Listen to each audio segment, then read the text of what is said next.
Ibu, tadi Ibu sempat mengatakan bahwa Ibu mengalami satu perjumpaan dengan Tuhan. Boleh ceritakan detail seperti apa momen itu, Ibu? Eh, Sebagai seorang yang menganut agama yang sangat dipercayai dari kecil, kami mengimani bahwa agama kamilah yang paling benar. Tapi saya yakin sekali semua agama akan melakukan hal yang sama, ya kan? Semua merasa bahwa agamanya lah yang paling nomor satu. Dan saya sebagai orang yang menjalankan agama dengan sangat tekun. Satu hari ketika saya dalam keadaan sholat tahajud, ya namanya kalau kami di agama kami dulu. Dan ketika saya sholat, disitulah Yesus menampakkan diri di tikar sembahyang. Dan dia mengajarkan sebuah doa yang saya tidak mengerti.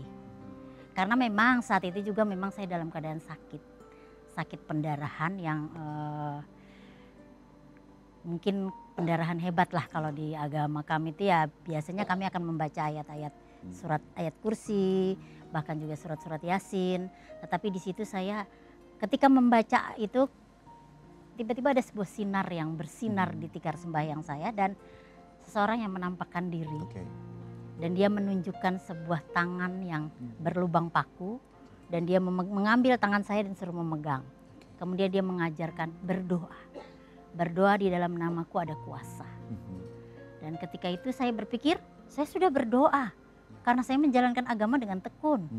Semua doa sudah saya baca. Dan akhirnya dia berkata, kamu tidak pernah berdoa di dalam namaku. Dalam namaku ada kuasa.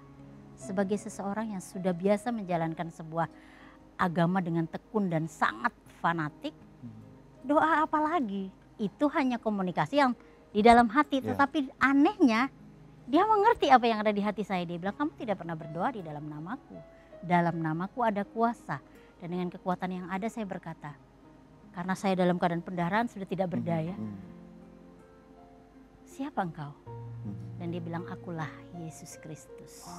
Akulah Isa Al-Masih. Dan saya terkejut.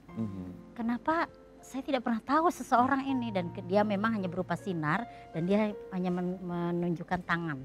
Kemudian dia ambil tangan saya untuk memegang tangan yang berlubang. Dan di situ dia berkata, ikuti aku. Bapa kami yang di surga, dikuduskanlah namamu, datanglah kerajaanmu, jadilah kehendakmu di bumi seperti di surga. Saya tidak bisa, Pak, mengikuti doa itu. Saya cuma katakan, kalau engkau memang benar, tolong saya di dalam nama Isa. Karena kan biasa kami tidak pernah tahu Yesus di dalam nama Isa. Dan betul pendarahan saya berhenti total. Di situ saya melihat mujizat dan saya menyerahkan hidup saya buat Tuhan. Nah, itu pertama kali mengalami perjumpaan dengan Tuhan. Perjumpaan yang luar biasa. Nah, perjumpaan kedua di saat Ibu sedang dalam keterpurukan karena kehilangan seorang anak. Itu seperti apa itu? Perjumpaan kedua ketika saya sudah mulai merasa bahwa saya sudah menyerahkan segalanya buat Tuhan. Bahkan seluruh hidup saya rela dibuang, rela dianiaya. Tetapi ketika pada masanya saya harus mengalami hal yang menurut saya terpuruk dan hancur, disitulah saya sudah mulai pasrah. Dan ketika tiba-tiba saya dalam keadaan yang benar-benar kesehatan yang sangat menurun, di situ kembali Yesus menampakkan diri kepada saya. Seperti apa itu, Ibu?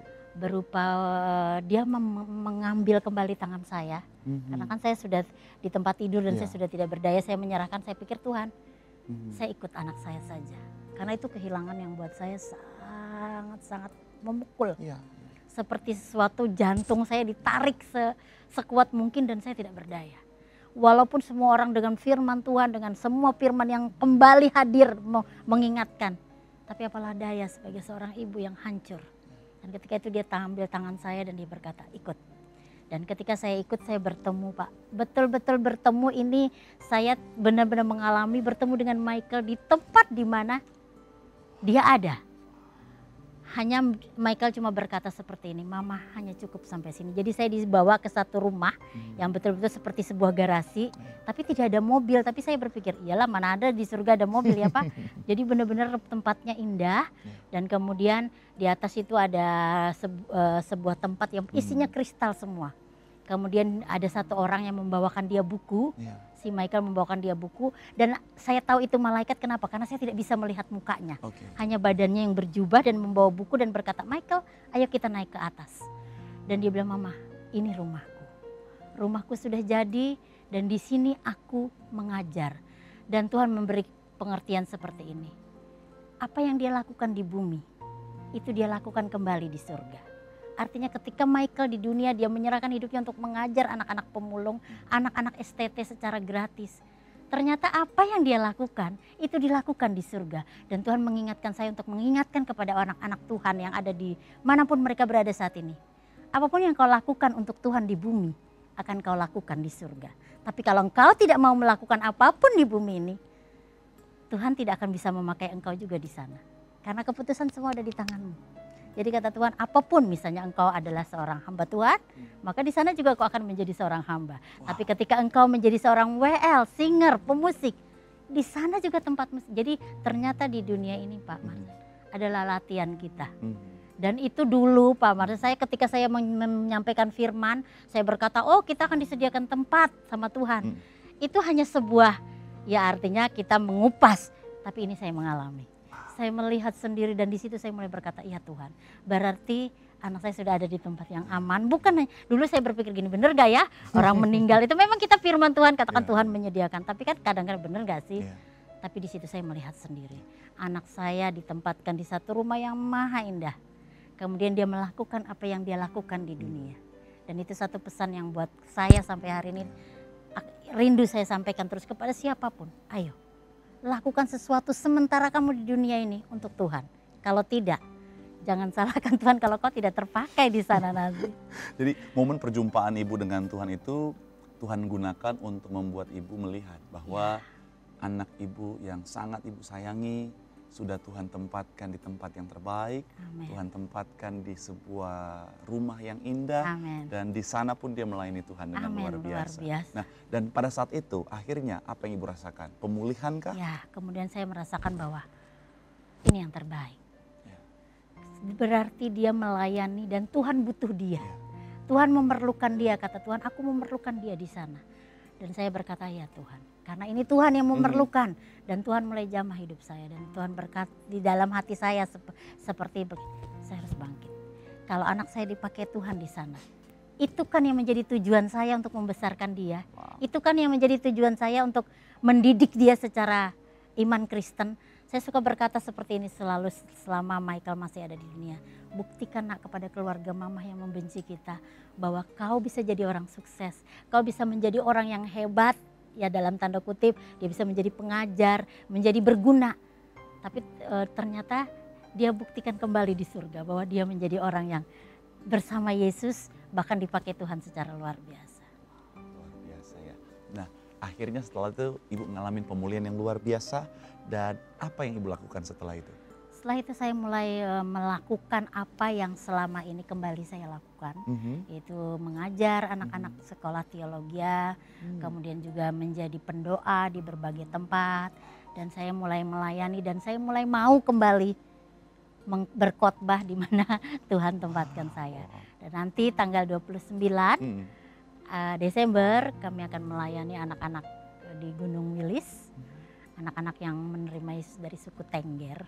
Mereka tidak, suku Tengger itu saya ceritakan sedikit ya Pak Marcel, suku Tengger itu adalah suku yang tidak mengenal Tuhan. Mereka hidup di bawah lereng gunung.